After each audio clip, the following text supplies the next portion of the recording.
Break के बाद एक बार फिर आप सभी का स्वागत है। बिहार में मिली करारी हार के बाद अब बिखर रहा है लालू परिवार।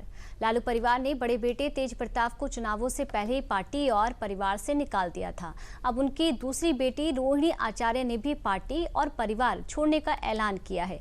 रोहिणी ने तेजस्वी और उनके 2 सलाहकारों पर बेइज्जती करने, चप्पल उठाने और घर से निकालने जैसे संगीन आरोप लगाए हैं। पूरी खबर देखिए इस रिपोर्ट में। मेरा कोई परिवार नहीं है। अब ये जाकर के आप संजय, रमेश, तेजस्वी यादव से पूछिए, मेरा कोई परिवार नहीं है। वही लोग निकाला है हमको परिवार से, क्योंकि रिस्पॉन्सिबिलिटी लेना नहीं है उनको।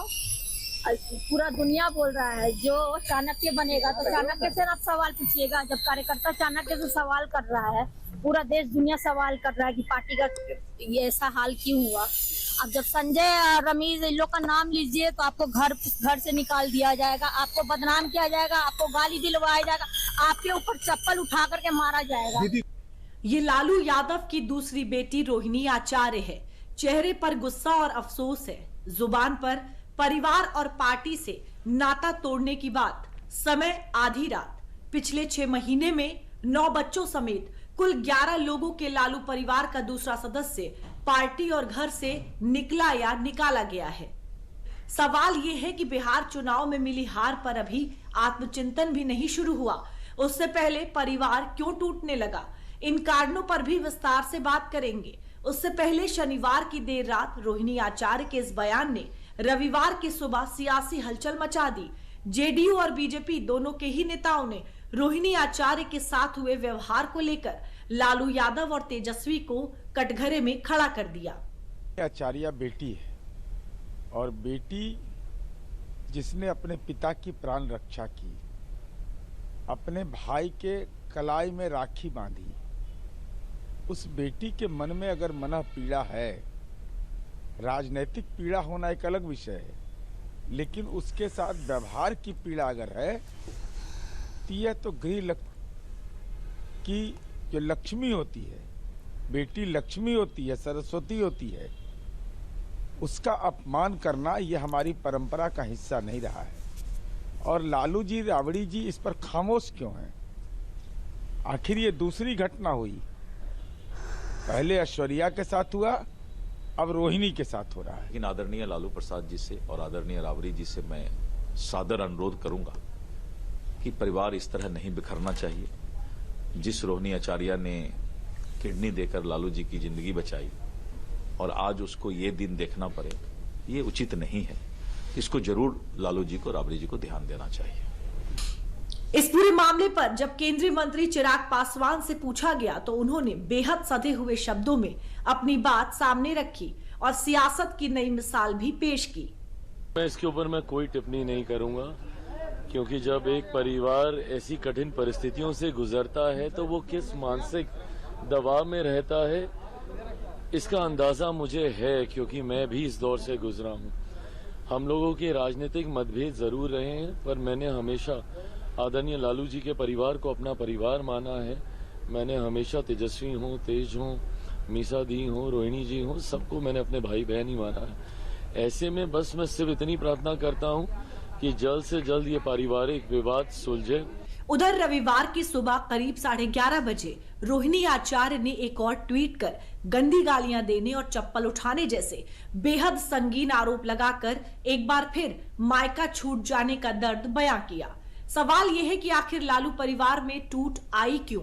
इस पूरे मामले में पहले रोहिणी आचार्य ने आरजेडी के राज्यसभा सांसद संजय यादव और रमेश नाम के शख्स पर आरोप लगाया। नीतीश की सरकार में पीडब्ल्यूडी मंत्री रहे और बांकीपुर से इस चुनाव में जीत हासिल करने वाले बीजेपी नेता नितिन नबीन ने भी इन दोनों किरदारों को ही लालू परिवार में मचे कलह के लिए जिम्मेदार बताया।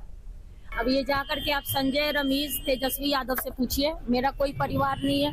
वही लोग निकाला है हमको परिवार से, क्योंकि संजय और रमेश जैसे व्यक्ति पूरे कब्जा किए हुए हैं पार्टी और परिवार को, तो कहीं ना कहीं उसका ये प्रकटीकरण है। और अब तो तेजस्वी यादव को सामने से आके जवाब देना चाहिए। अब सवाल ये उठता है कि आखिर संजय यादव और रमेश हैं कौन, और क्या वो इतने ताकतवर हो गए हैं कि लालू यादव की बेटी रोहिणी आचार्य और बड़े बेटे तेज प्रताप को पार्टी और घर से निकलवाने की ताकत रखते हैं? संजय यादव आरजेडी से राज्यसभा सांसद हैं। 2012 में संजय यादव आरजेडी में शामिल हुए। हरियाणा के महेंद्रगढ़ के रहने वाले हैं। तेजस्वी और संजय की मुलाकात 2012 में क्रिकेट ग्राउंड पर हुई थी। 2013 में जब लालू यादव चारा घोटाले में जेल गए थे तो तेजस्वी ने संजय यादव को पटना बुला लिया। तेजस्वी यादव और आरजेडी के सलाहकार हैं। तेजस्वी यादव और आरजेडी के सलाहकार हैं संजय यादव। संजय यादव के बारे में दावा किया जाता है कि वो आरजेडी के लिए विधानसभा चुनावों में रणनीति बनाते हैं। सीट से लेकर टिकट बंटवारे में संजय यादव की अहम भूमिका मानी जाती है। अब इस विवाद में जिस दूसरे किरदार रमीज का जिक्र है उसके बारे में भी जान लीजिए। रमीज यूपी के बलरामपुर के रहने वाले हैं।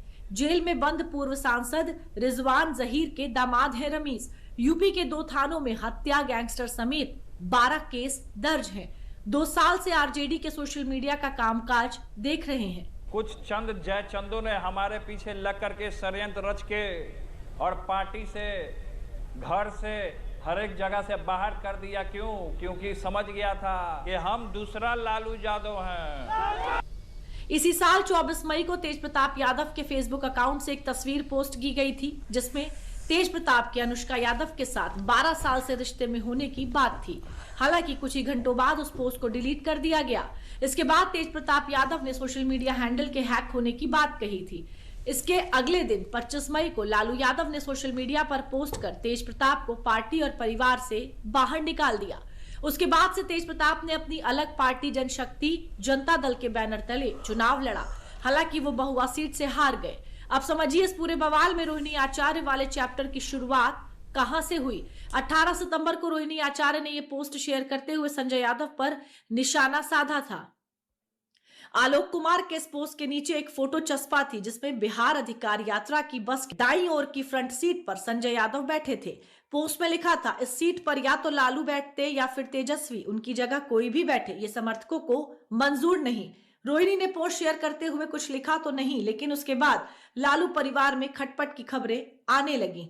अगले दिन 19 सितंबर को खटपट की खबरों को बल तब मिला जब उन्होंने अपने एक्स हैंडल से पार्टी के साथ साथ लालू राबड़ी सहित परिवार के हर सदस्य को अनफॉलो कर दिया। 18 सितंबर के इस पोस्ट के बाद रोहिणी आचार्य का 15 नवंबर को पार्टी और परिवार छोड़ने का बयान आ गया। अब लालू परिवार की ये कलह पूरे देश में चर्चा का विषय बनी हुई है।